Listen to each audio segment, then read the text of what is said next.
What's up, everybody? Welcome to the POVincent podcast here on the River's Edge Online Radio Network. I'm your host, Vincent Didiano, giving you my point of view on movies.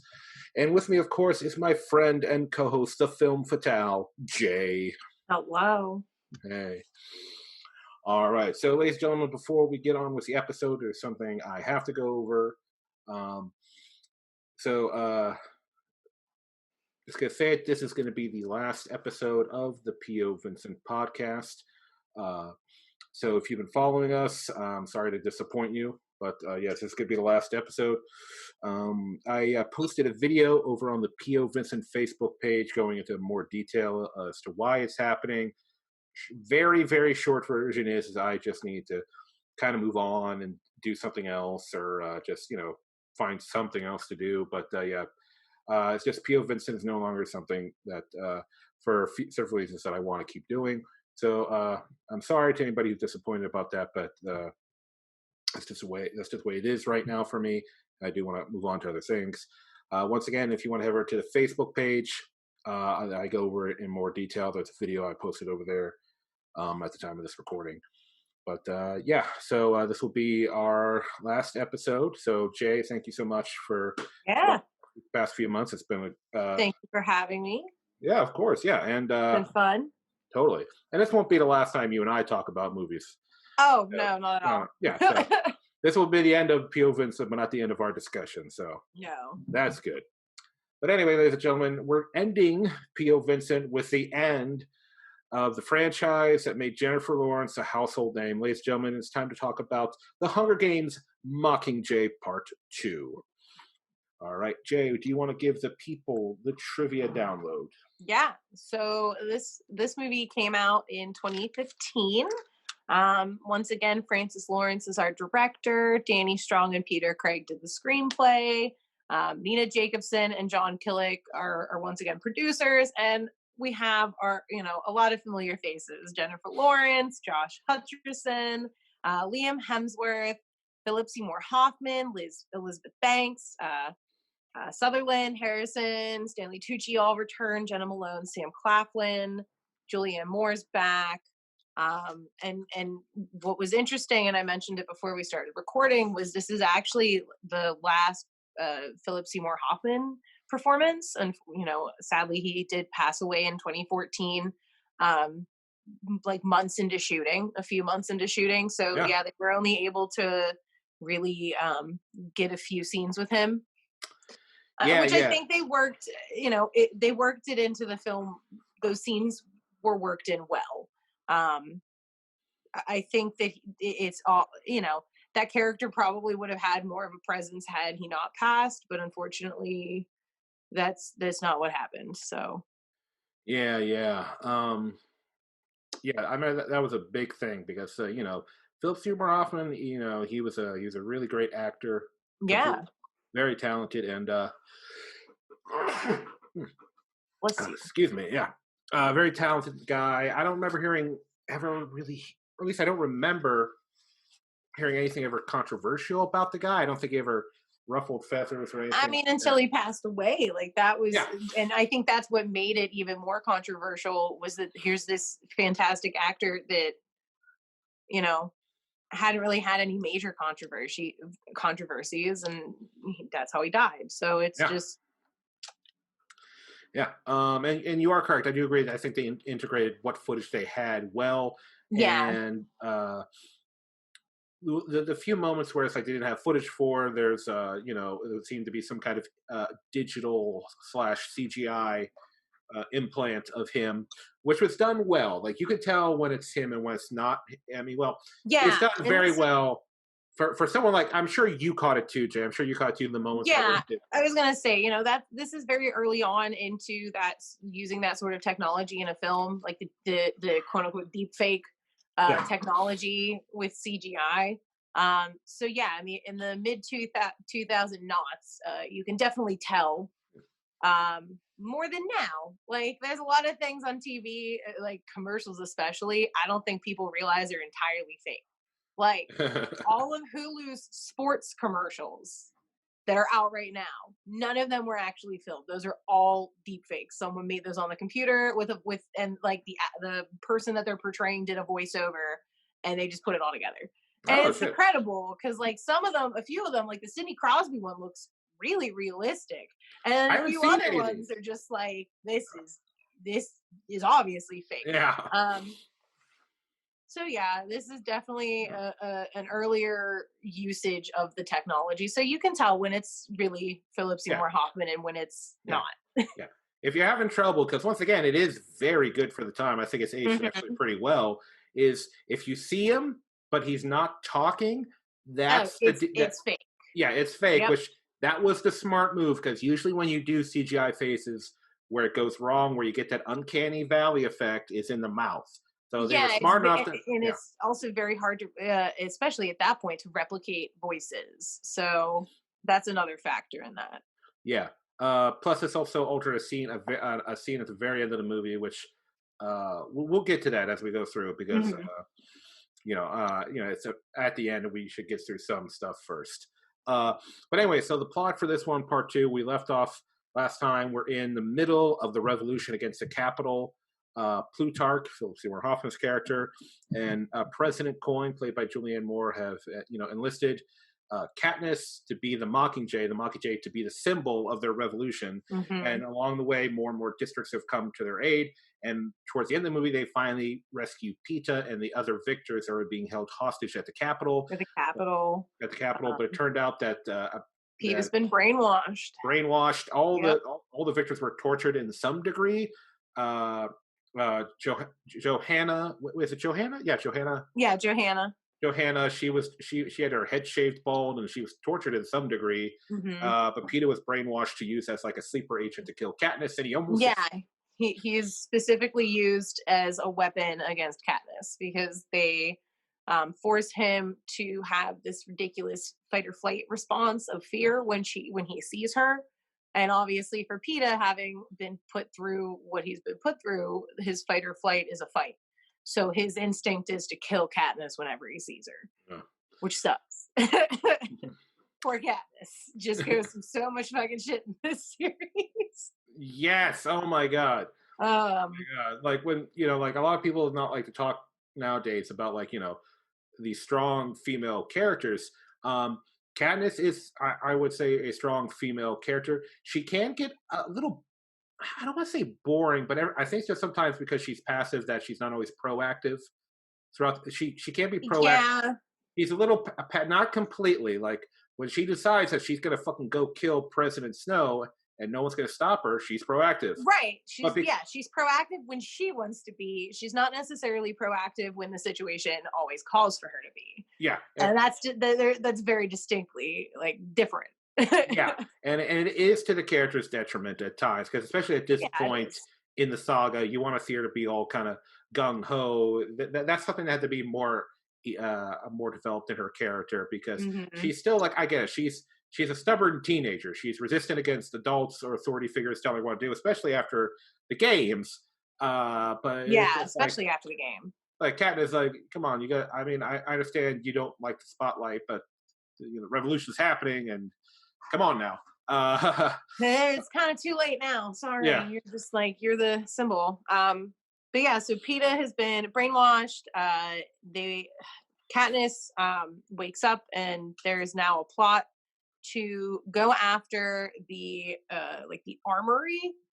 The Capitol's armory is in District 2. yeah, Yeah, District 2. that's where they keep all their missiles and tanks and whatnot, like the bulk of it. Because Hmm. if they can take that, then the capital only has what they have in the capital for defenses and offenses. So yeah, District 2 is a very important spot for them to go to Hmm. and get. Because And District 13 used to be the armory. yes, yes, and yeah, we know that because while they're living in an underground military base. Yeah, they're living in a bunker. Of course, they have a bunker. Yeah, and I think I don't know what football team just fucked up. I heard my father in the background again. I think we did this like 2 episodes ago. Yeah, no, football is Yeah, makes yeah, people very charismatic. yeah. This is the one, Um, the one, yeah, downfall of living with my parents since COVID happened. It's just like, well, it's game day, it and is game day we Sunday. record on game day, which was my mistake. I should have been like, let's go for Tuesday. Nothing happens on fucking Tuesday. Right? Nothing happens on Tuesday. There's no football on Tuesday. No. So Anyway, go ahead. Katniss joins the assault on District 12 or District 2. When she's there, a civilian actually shoots her. His name is Pugnax, which is the character has a name? Yeah, his name is Pugnax. Pugnax! Pugnax.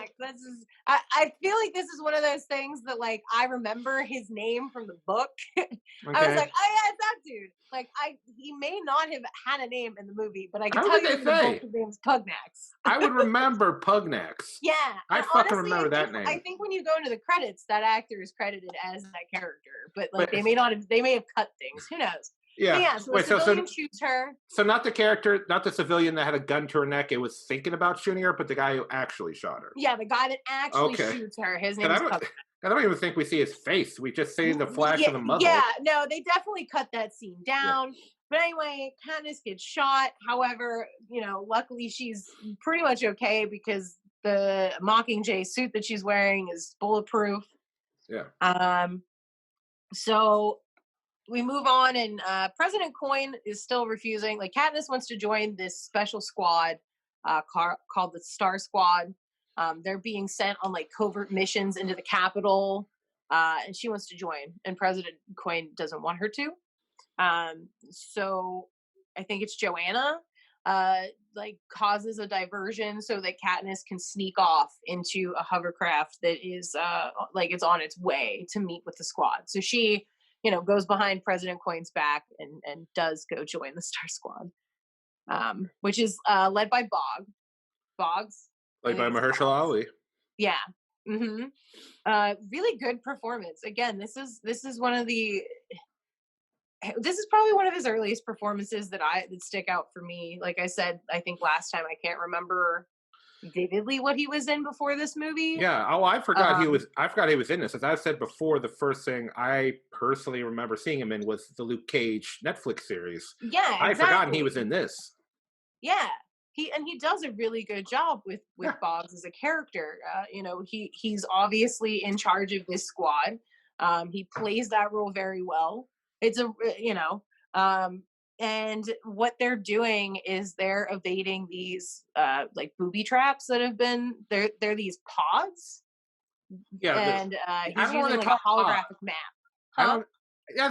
I don't know why they call them pods because I never see anything pod shaped. Yeah, because here it is. They literally Finnick literally says like before they go into the Capitol at that point, like, "Welcome to the 76 Hunger Games," because all these traps are set by the game makers. Yeah. So it is like another Hunger Games inside the it very much is like, these are things that they have already endured, some of them, depending on what Hunger Games they competed in. I'm assuming that these are things that they've all seen before.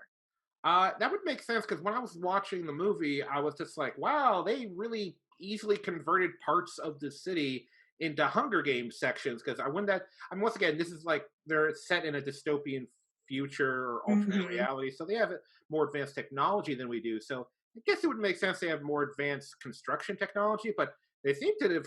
Maybe it's made more clear in the books at the passage of time, but it seems like they just set it up. I think that there is a longer passage of time in the books, obviously, but still, again, I'm gonna say it. These movies do not do a bad job of sticking to the books, though. Like, they don't cut too much out. Obviously, they're gonna shorten it for time, but what they trim out of it is nothing that was necessary to know. Yeah, it really is just like filler. Now, here's one thing I'll ask, because in a way, the Hunger Games are not a metaphor, but they're symbolically war, and the way that some people criticize that, we only send our poorer citizens to war, and the richer upper elites never go serve in war. With some exceptions, of course.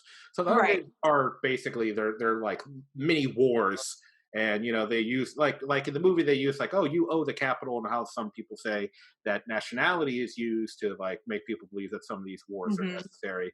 So did they have to set up a 76 Hunger Games, or couldn't they just lean heavily on the whole fact that they are at an act in real war? So I don't know. I mean, some of the traps are really cool, like the tar pit one. Oh yeah, Um, the tar pit one. The mutts are really weird. yeah, Um, those. Let's talk about that. okay, so yeah, You explain them because because I don't remember them being brought up in the previous films at all. they weren't. But I feel like when we're given those hornets, like you should just assume that any animal can be used as a weapon by the Capitol, because Yeah, if they use people as weapons, they're gonna, anyway. So the squad triggers pods. Boggs unfortunately dies. They trigger another pod, releasing that black tar. Eventually, they are attacked by these mutts that are just these like disgusting, weird dog creature. Like they're obviously dogs, but they well, they're kind of they have this anthropomorphic kind of thing. Like they kind of have this yeah, human structure to it, but they're yeah, animal. They got big jaws and it's unpleasant. Like I don't know what yeah, else to describe. It's very unpleasant. Yeah, yeah. they're humanoid like canines. Yeah, because they don't Um, have like human hands. They've kind of got like these claw hands. They're yeah, they're weird. They're kind of they got like this I am Legend kind of vibe. But if I am yeah. Legend gave That's a them big very mouth like jaws and stuff like that. yeah. If you imagine the vampires from I Am Legend, like Yeah, more yeah, canine like, yeah, that is a good comparison, yeah. actually. Or or if you want to go because we mentioned Marvel earlier, I guess that's why I saw mine. In Mhm. Infinity War, those creatures they sent at Wakanda, those just like Oh yeah, yeah, and the way they act, like the designs are different, but in the way they act, they just go at it. They have no sense of like, yeah. oh, There's they're no just sense of anything other than this is my target and I have to yeah, attack. yeah. Uh, but yeah, there's some scary motherfuckers, especially because at this point they're trying to avoid the pods by going underground and going through the sewer system. Hmm. Uh, and so like it's all dark, it's damp, it's confined. We get some really good fight scenes with some of the characters, some good gun Yeah, action. we do. We get to see Katniss really unload her bow. Like she uses up every fucking arrow on these things, including her explosive and incendiary arrows. A really good action scene. Um, it also furthers the plot, um, because it shows that once again, Peta is still not completely like reformed back to himself. I'm not sure the No. word to use. Like he's not himself. And all of, this action that he is now a part of definitely triggers him, and he goes right back into his conditioning. And Yeah, then there's this big fight where he kills Mitchell. yeah. Earlier, But yeah, yeah, he's trying to attack Katniss. Mitchell unfortunately dies in this scuffle, and yeah. Well, yeah. This is earlier before the mutts show up. Where this is when oh they're yeah, this is when the tar the tar yeah, that's with the pod tar. I'm gonna say traps. Fuck 'em, traps. The traps. And yeah, the one guy gets it bad. Like, he's trying to kill Katniss, but you know, I like how they kind of handle things with Peeta because the brainwashing is they added false memories into his mind, Hmm. and one of the ways they help him is like because remember you're with us now, you're part of us, you're part of the squad, and he's like I don't know what's real, and they're just like ask. So he asks these little questions like uh with Katniss, he's like your favorite color is green, real or not, and she's like real, and she responds your favorite color is orange, but not like bright orange, like the orange in the sunset, which is a nice little callback to Catching Fire when they're on the Hmm. train and they're opening up to each other, reestablishing those little moments they had Yeah, between each other. they do a good job of portraying someone that needs just like reaffirmation so that Yeah, they can be grounded. Because obviously, when he becomes ungrounded, the results are still pretty bad. yeah, Um, so it's good that yeah, it definitely builds a lot of the characters and how they work as a unit, because they've all been through the Hunger Games, and now they're all going through this together. yeah, So that's, obviously they want him to feel safe, not just because of the consequences of when he doesn't feel safe, but they want Peeta back to his old self. They yeah, very yeah. much care about Peeta. Well, Yeah. most of them. Not Most of Gail. them, yeah, Not Gail. yeah. But Never Gail. No, Gale's pissed. let's talk about Gale real quick. There is some other stuff about like the little squad they got going that I do want to Mhm. discuss. Um, we see Gale not become. I don't want to say he becomes brutal, but he's more comfortable with brutal ideas. He becomes militarized. He becomes very I militarized. think that's the proper term. I think that he's been put through training and has an idea of the situation that they're in which he's become a little radicalized Yeah, by everything going on. And yeah, it is very militarized. It's that's no longer your neighbor, that's your enemy.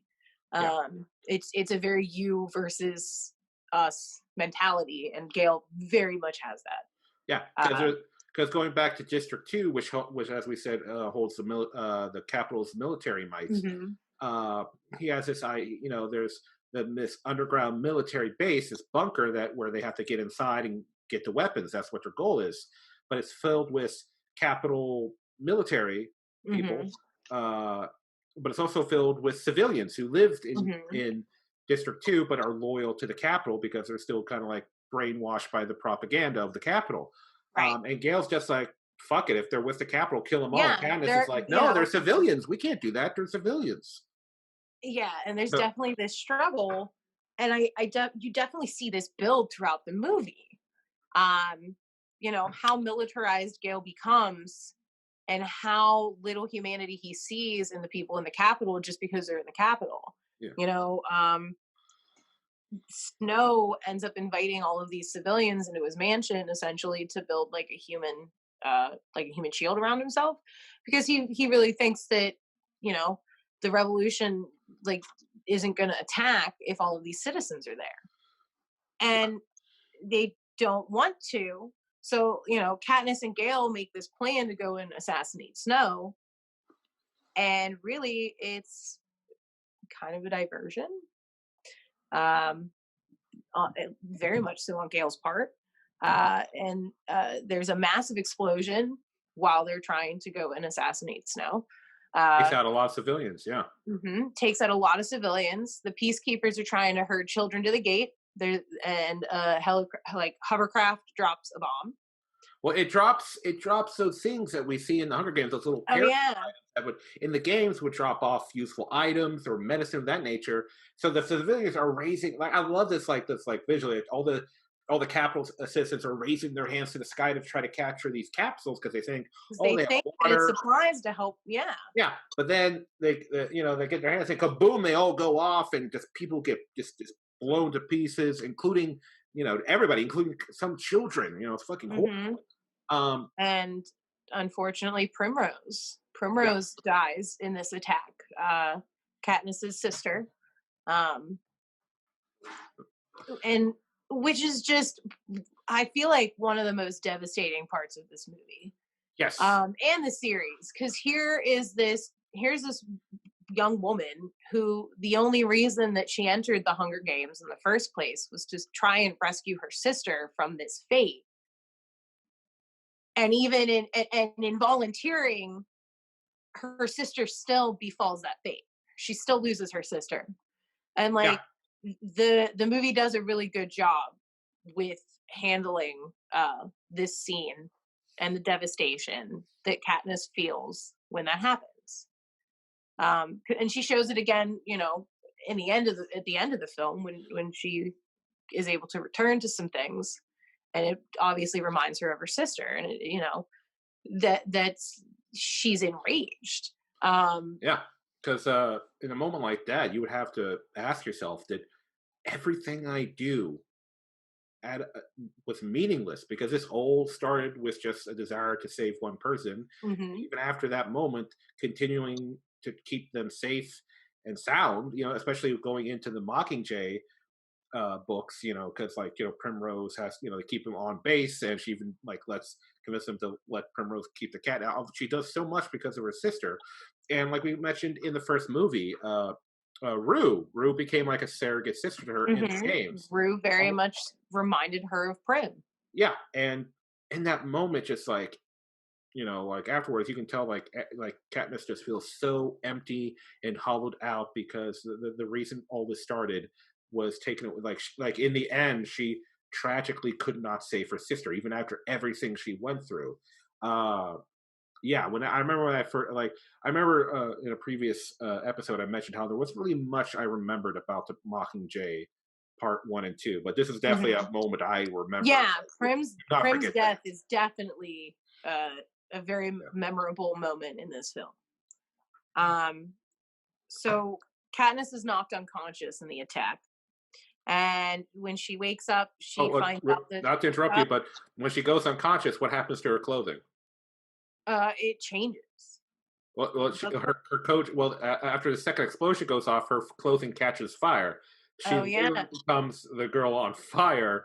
So I like that little visual touch. I just wanted to throw that out there. But anyway, you know what? There, I feel like I forgot to look this up, but I feel like the costume directors definitely won at least one award for the costuming in these films because they're oh, beautiful. oh God, there's so Like much the variety. visuals are so well done Yeah, um, throughout all of them. yeah. Well, because Uh, you got the outfits that people wear in the Capitol. You have the outfits mhm. that the tributes wear in the games. You have all the military uniforms. You've got yeah. No, they had to do a lot of different variety of costumes and stuff like that. So yeah, big props. I still think my favorite. I think my favorite costume in the series though is the wedding dress that changes when she turns. Oh That yeah, one is just fantastic. And the way that they edited it to be just this flawless yeah, turn, that's definitely my favorite. yeah, Poor and little I yeah yeah. crap. And even I maybe I should save this comment for the end here, but I think Mhm. that's another reason why once again we mentioned why the Hunger Games was the most successful of these young adult book adaptations Mhm. because there was so much time and effort and creativity Yeah. put into just everything from acting to writing to special effects to costumes. Like like I'll be I've only watched so much of the Divergent series and I've only seen a little bit Mhm. of the Maze Runner, but not that those But were poorly made, but the reviews aren't good. And for some reason they just don't catch people's attention. And I think the Hunger Games is a series where you watch it and you can tell that the author was definitely involved in some of the choice making. Um, that these things that were asked to visualize in the text are really brought to life. Like the designers did a phenomenal job from costume to makeup, of really bringing these characters to life and making them believable and making this dystopian society very believable. yeah, no, and you could easily, and I think, once again, you can easily make parallels between what's going on in the movies and stuff in our real world, Hmm. which has a lot of impact. I mean, all these young adult books deal with a lot of government control. Like I know the Divergent series is all about that. The government, oh, this is the way society works, and the government Yeah, maintains this form of society. And the Maze Runner is uh, actually, I don't. All I know about the Maze Runner is that kids wake up yeah, in a I'm gonna maze, be and later honest. they're People just disease wake on up the in a planet. maze. That's I'll be like, are they the Maze Runner I know prisoners? the I don't. least about. Yeah, I feel like that's a series I could probably text my brother and be like, "What the hell is that about?" Um, they're making Alex. They made Alex Rider into what, a TV show? I read those books in high school. Those weren't bad. I just saw a commercial for that the other day. Like I don't Yeah, even know what that is. And it's like Alex Rider. Okay, he's like a teenage secret agent, kind of. That's all I remember. I remember that like the author spoke at the public high school that was across from my middle school, and they invited us over to, like, people who were on the reading team. They were like, "You want to come see this author?" Because of course I was on the fucking scholastic reading team of course. for like 10 years. Yeah.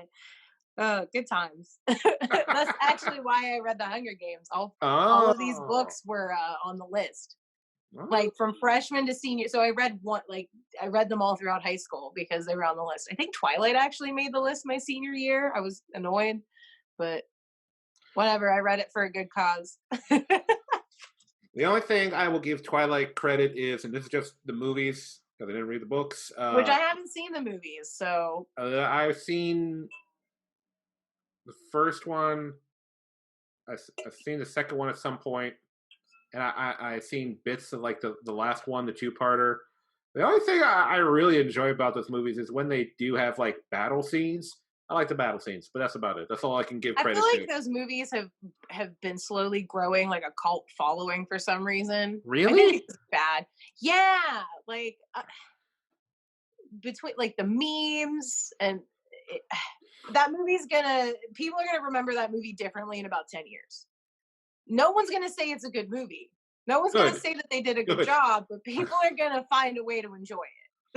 We do this. This is what humans do with really bad movies. If you want to enjoy the Twilight series, watch the movie Vampires Suck. That was the parody movie that got made from it. Oh Made yeah, made I by the actually have seen that. It was made by the same people who did like Epic Movie and Date Thank Movie. God that trend is over. Oh yeah, because they were just the Thank guys. fuck that trend is over. Because the guys who made those movies were the guys who worked on the scary movies with the Wayans, and they didn't want to keep making the scary movies. So after the Wayans, They're pulled out, actually making another scary movie, I think. no, Yeah, I read this the other no. day. Yeah, I think Okay, they're if thinking of bringing it back. I would say if the Wayans were involved, I'd be down for it. But then you had what was it? It was Are they retired? I can't remember the last. Well, some of them are like the oldest brother. Oh yeah, I also forgot how many Wayans there are. There's many of them, and now their kids are working. Like Damon Wayans' kids working, but Marlon Wayans, one of the younger ones, he did two movies called what's called Scary House. He did two of them, and it's and they like, were they the were Paranormal Activity ripoffs. Yeah, Paranormal Activity, and like the second one was more about like Annabelle, but it was the same format. We make Annabelle. make fun of these horror movies, and we use a lot of pop culture jokes of stuff that's relevant right now. And here's the thing: the scary movies were funny for their time, but there's like that scene in Scary Movie 2 where they're doing like the Nike commercial where it's like dimly lit and they're just bouncing around the basketball. Somebody watches that now, they're gonna have no fucking idea what the those movies don't really age well. Like some movies really age well. Like that's not a movie that we'll be able to show our kids someday and they'll be like, what the fuck is this? It's lame. Yeah. They're not gonna you guys think this is funny? They're not gonna get the Hollow Man reference in there. They're not gonna not at all. Yeah, there's a lot. Some movies don't age well, but at least the movie we are now discussing does age very well. Yeah. Anyway, I forgot where the fuck we were. Okay, so we just talked about how Katniss's clothing actually catches on fire. Yeah, so she literally does become the girl on fire. Right, and then she wakes up, and you were about to say. Okay, so she wakes up and finds out that the rebels have won because the civilians in the Capitol turned against the Capitol, thinking, obviously the Capitol did this to us, so fuck them. And Katniss is just so enraged and so determined to assassinate President Snow. President Snow killed her sister, so now she has to kill President Snow. So she confronts him. She's able to confront him. And it turns out that the Capitol didn't launch an attack on the civilians. The revolution did. President Coin launched that attack. Yeah. It was a divergent attack, and the whole goal that the Capitol would take the blame, and that is what happened.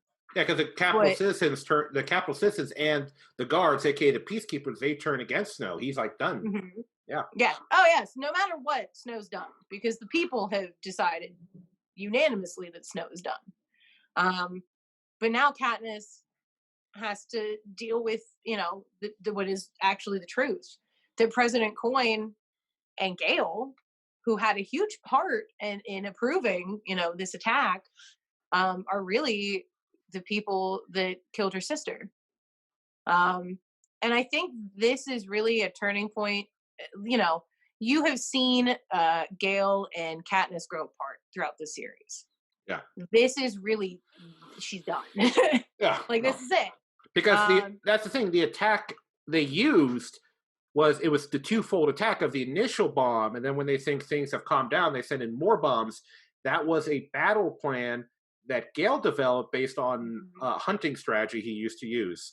And now, I know when they talking to Katniss, it seems like he didn't know they were going to use it like that, Yeah. but he still Yeah, came up with the it seems idea and like passed it he's along. not really fully aware of what's going to happen, but it does truly show how, how little care and concern he does have for the civilians.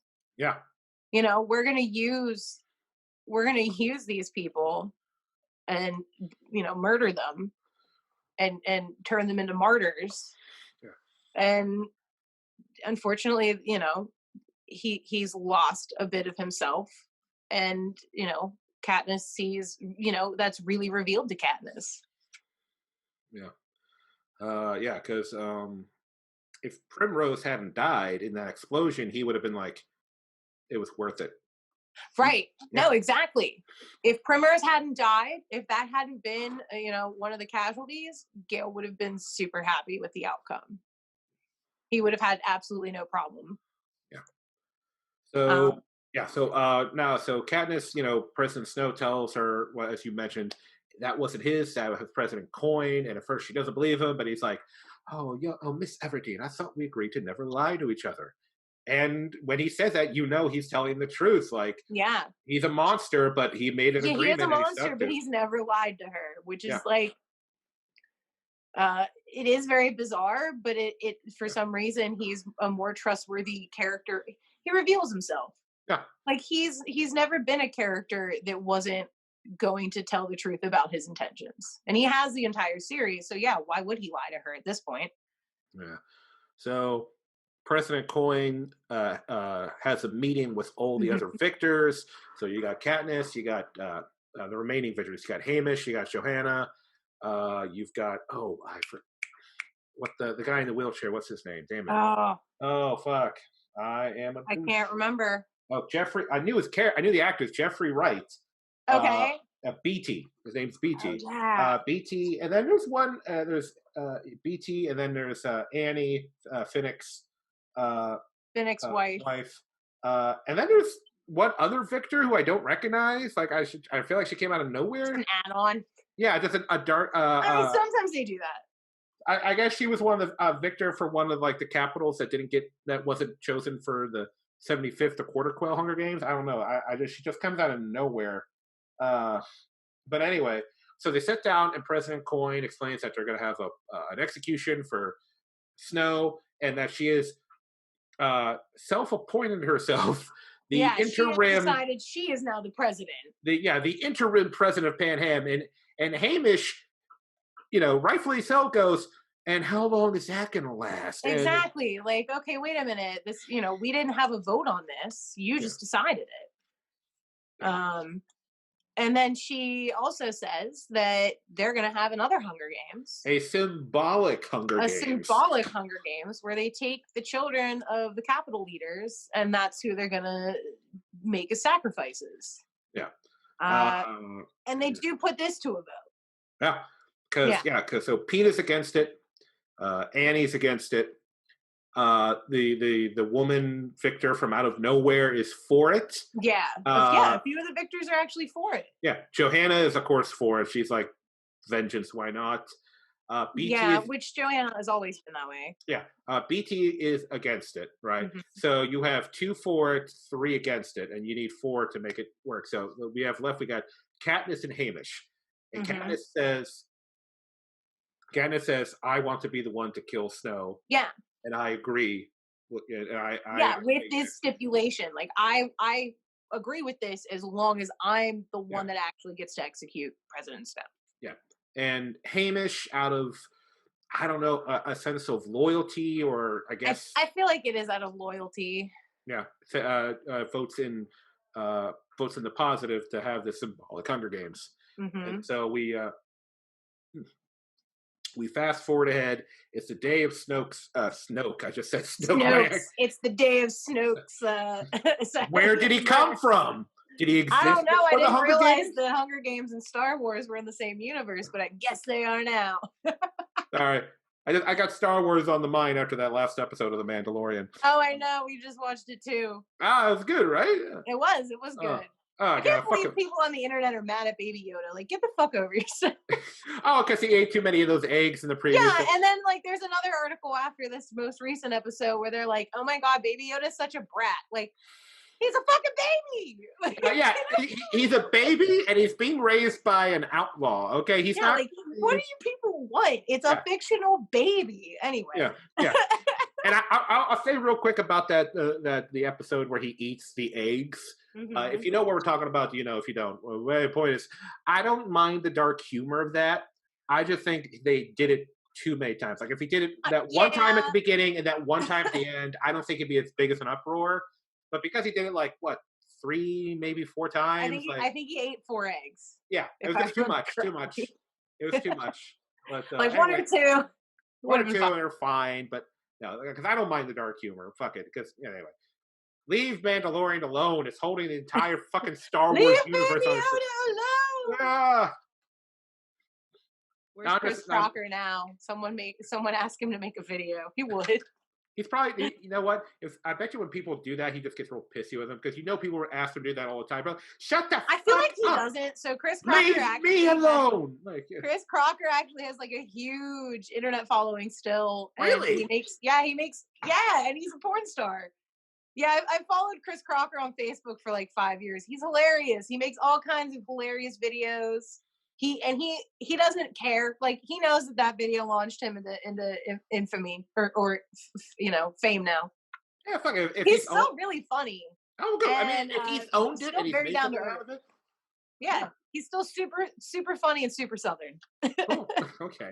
All right. Anyway, so it's the day of Snow, not Snoke. Snow's execution.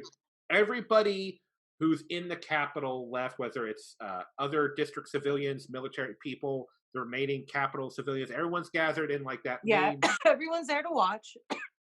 and President Coin gets up on like the stage / altar that Snow used to be on. She's like, "Mockingjay, let your arrow fly true and pure as your hearts." And Katniss pulls out an arrow, pulls back the drawstring, aims it at Snow, but then points it up at the last second and literally shoots Coin in the fucking heart. Which Coin fucking deserves it. Fuck yeah, she deserved it. I mean, here's this woman who masqueraded as the leader of a revolution, and this happens very often. Yeah. I think that this series does a good job of portraying this. Sometimes people become the leaders of a revolution and they lose themselves in that power. Yeah. And, a cycle is repeated. Because here, wasn't the whole point of the revolution to get rid of the Hunger Games and to end the oppression that the Capitol has had over the people? Why would you want to continue that? Yeah. So yeah, of course Katniss shoots Coin. Yeah. And there's fucking uproar. Like this incites a riot, and in the riot the crowd kills Snow because, again, as we said a little earlier, like Snow's done. Like the citizens have turned against him, so no matter what, there's only one outcome for him. If Katniss isn't going to be the one to kill him, someone fucking else will. Yeah, there's a long line of people who are there and ready to do it. The crowd literally runs up to him and beats him. Like we don't get to really see it, but that they're beating him to death. Yeah, he's beaten to death by a crowd. And Katniss, go ahead. Also, I think that both of them have very befitting deaths. Yeah. Well, Coin shot in the heart, where you could make the case that she doesn't have one after what she's done, so it's kind of appropriate. And after the way Snow has abused the citizens of Pan Am, now they're trampled them. Him. Yeah, trampled them. Now they're beating him, trampling him with their fists and whatnot. So yeah, they're poetic deaths. They are. Which, a lot of the deaths in this series have been very poetic deaths. So, of course, these two are going to have some pretty cathartic deaths. And speaking of death, Katniss tries to kill herself. She tries to take Katniss tries to kill herself. Peeta stops her and is successful, but then Katniss is unfortunately arrested because she killed Coin. Yeah. Which seems weird to me because at that point, like, nobody's in charge. I feel like it's just, you've committed a heinous crime, so obviously we have to pick you up. sort of deal. But like at that Yeah. point, no one's really, it's kind of mass chaos.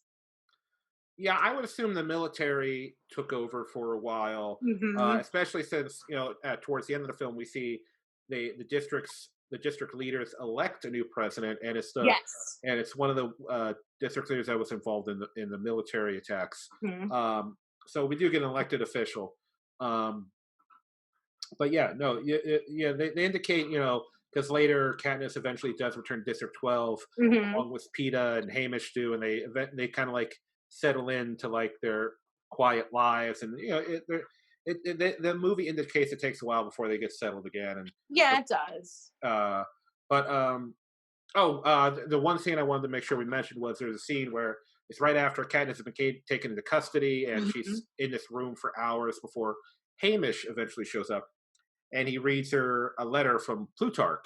Hmm. Correct me if I'm wrong. You read the books, so you know. In the books, the scene is Plutarch comes in and Yes. talks to her, but because Yeah. Philip Seymour There's Hoffman no passed letter. away, yeah, Yeah. um, There's no letter. Yeah, there was no letter in the book. It is Plutarch who comes to talk to her. Because obviously Plutarch would have had a big role in the transition of power, yeah, having had such a big role in the rebellion. So yeah, he does in the book come to her, but because Philip Seymour Hoffman passed, they have Hamish bring her a letter, and it tells her that she'll be pardoned. yep, There are no more Hunger Games.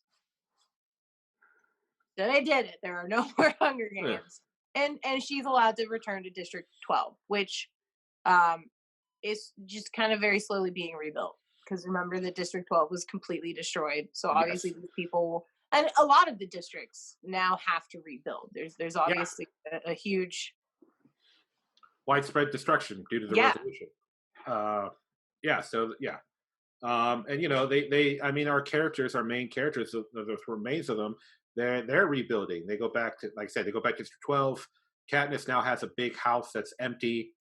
Eventually, Peta shows up and he's planting these flowers in the middle of the Victor's Lane area, Hmm.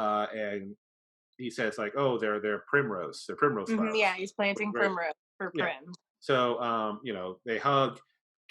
Peta now lives with Katniss in her house because his house got Hmm. destroyed. And Hamish comes over for. I don't know if Hamish's house survived or if he's living with them, but we do see Yeah, Hamish have he dinner with them. yeah, he comes over for dinner sometimes. That's implied. Yeah. And then we do get a flash forward into the future. Oh, before that, Gale uh does not. I don't think he returns to District 12. He is now in the military. He's a captain. He got like Captain in District 2, they said. yeah, exactly. He got promoted and he is now still in the military. So that character completely changes, and that's his outcome. So then, yeah, we do see this flash forward uh, where Katniss and Peta do get married and they have children, Yeah. um, and they're hanging out with their kids. And one of their kids has a nightmare, and Katniss is trying to soothe them by, telling Little them, baby, yeah, yeah. yeah, telling them stories of the Hunger Games. Yeah. So that is the end. Yeah. Yeah. So It's a very, I think, cathartic ending for the majority of the characters.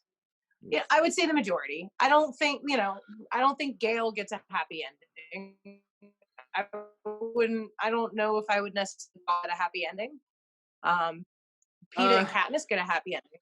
for the most part, I mean, the things are still bittersweet because of Yeah. how the war ended, but they eventually are able to find, as Effie puts to Katniss the last time she speaks to her, is like find find what's it, a life deserving, a Hmm. life of a victor, true life of a Yeah, victor. a And I think true that's what life of a victor. I think that's what Katniss and Peeta get at the end. They've been through a lot, but eventually they're able to find some So happiness. whatever, yeah, their own semblance of peace. Yeah, Yeah.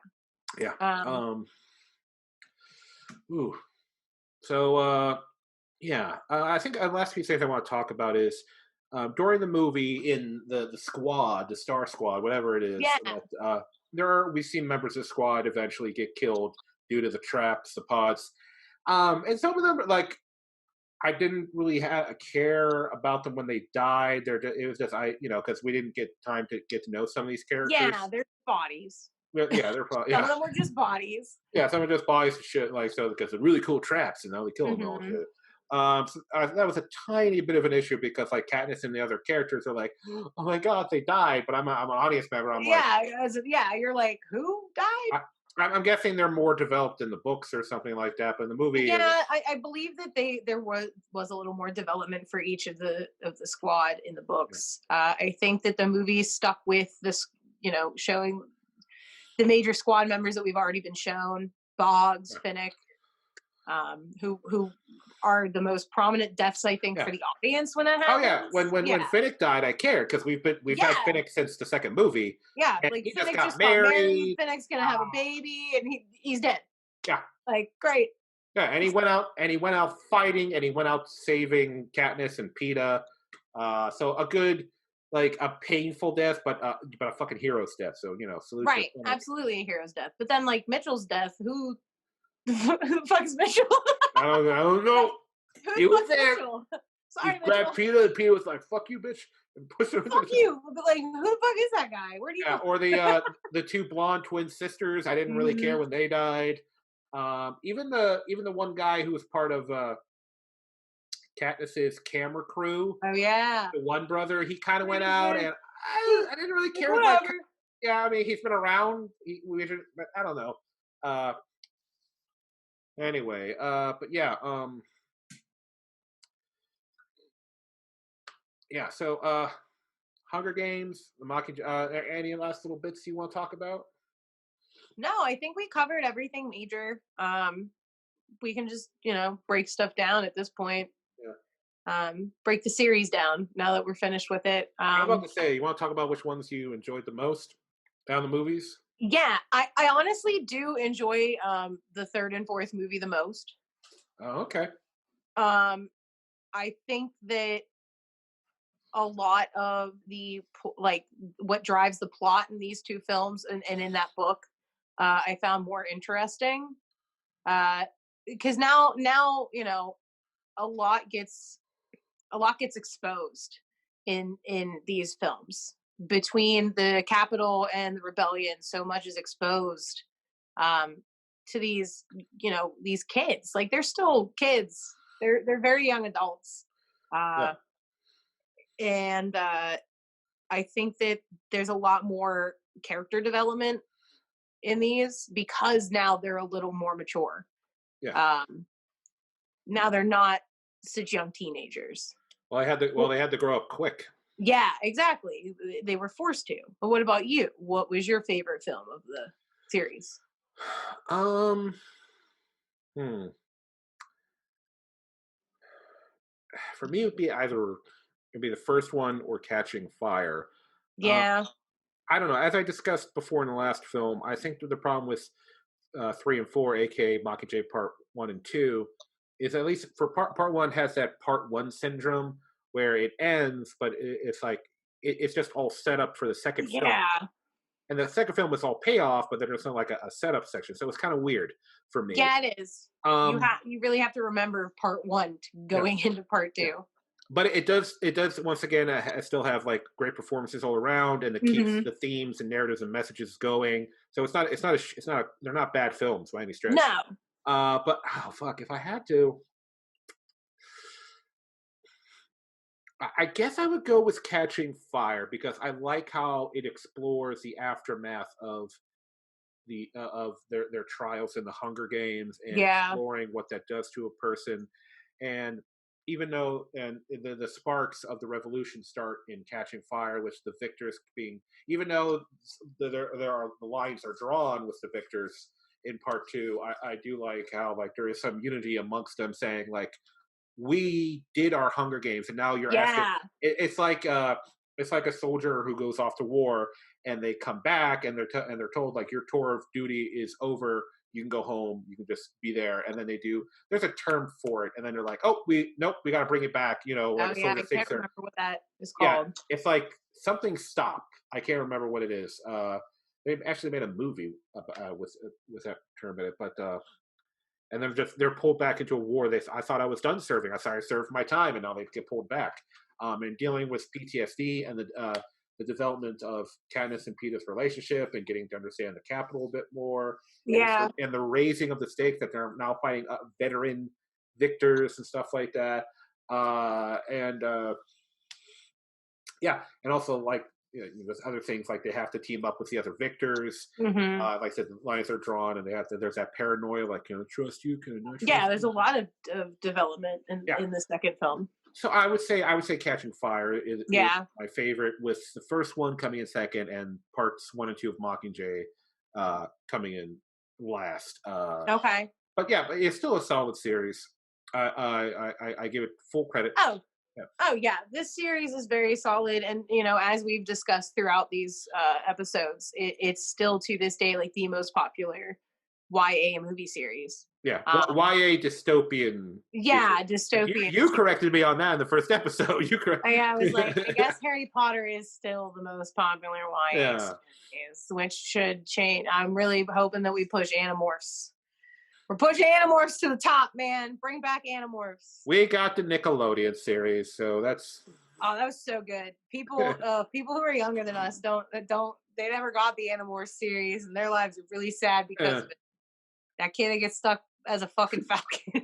they're listening to this right now. It's like, is this a furry thing? Was this a furry show on You know Nickelodeon? what? Maybe that is why furries are so fucking popular, because we grew up with Animorphs.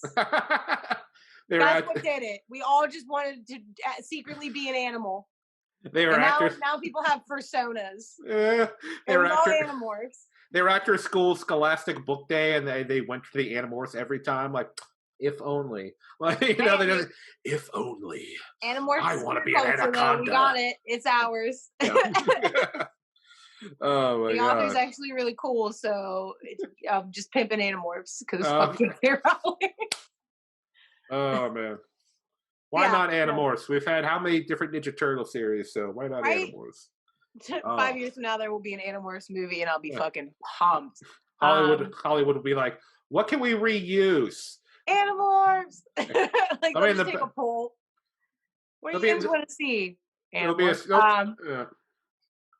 But yeah, no, Hunger Games is still it ages very well. Very poignant film series. I think I've said this to you before. A very poignant series to be watching right now, with a lot of things going on in our country and in the world. I think that this movie will continue to age well. Yeah. Just like a lot of the book series that I would compare this to age well. Like 1984, Brave New World. I would definitely put this in the same category as those books. Personally, I think that they all kind of fit together very well. Yeah, no, I'm surprised that people don't talk about the Hunger Games more nowadays. I'm sure at some point there'll be a resurgence in interest in the franchise. Hopefully not just because Hollywood is going to reboot them or whatever. Even though I know, I really hope. I feel like it's too soon to reboot well, these. you got to remember they have come out with a prequel book. It's like, I didn't realize that. Yes, there's a prequel book that's come out. I forget what it's called, but it's like it's got a Mockingjay on the cover, but with a snake too.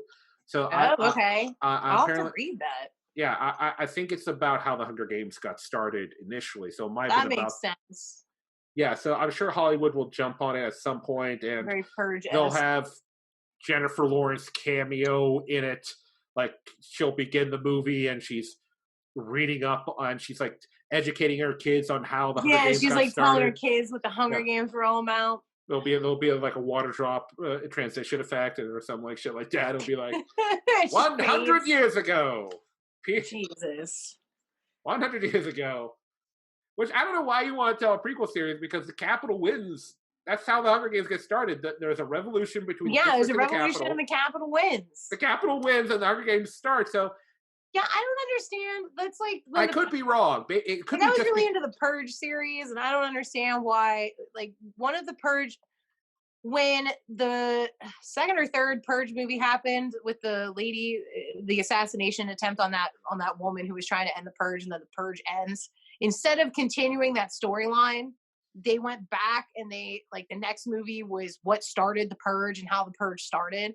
I still wish they would go back and like I want to see what happens when the purge ends, because you know that the purge doesn't actually end. Like, if it's class warfare, then the rich are going to be really fucking pissed that you took their game away, and they're still going to fuck shit up. Purge team, I write got this movie. All right. Well, anyway, we're going off to all kinds of. We want to talk about Animorphs and the Purge. We're going off all kinds of tangents I here. know. But I guess we'll end things out there. Once again, ladies and gentlemen, this is going to be the last episode of the POVincent podcast. For those of you who have followed us, thank you so much. I do appreciate it. Jay, once again, thank you for being my co-host. Thank you for having me. You've been great these past few months. It's been fun. I'm glad you had fun, because this should be something we're having fun doing. That's always been a goal of mine. So, but yeah, so thank you so much to River's Edge Online Radio Network, because if it wasn't for them, this show would have ended like a long time ago, when it used just to be a YouTube video series thing. And I made friends through that. I learned more about about technology through that. So I have grown. But yeah, once again, this will be the last POVincent. So once again, everyone, thank you for viewing things through our point of view. Take it easy. Yeah.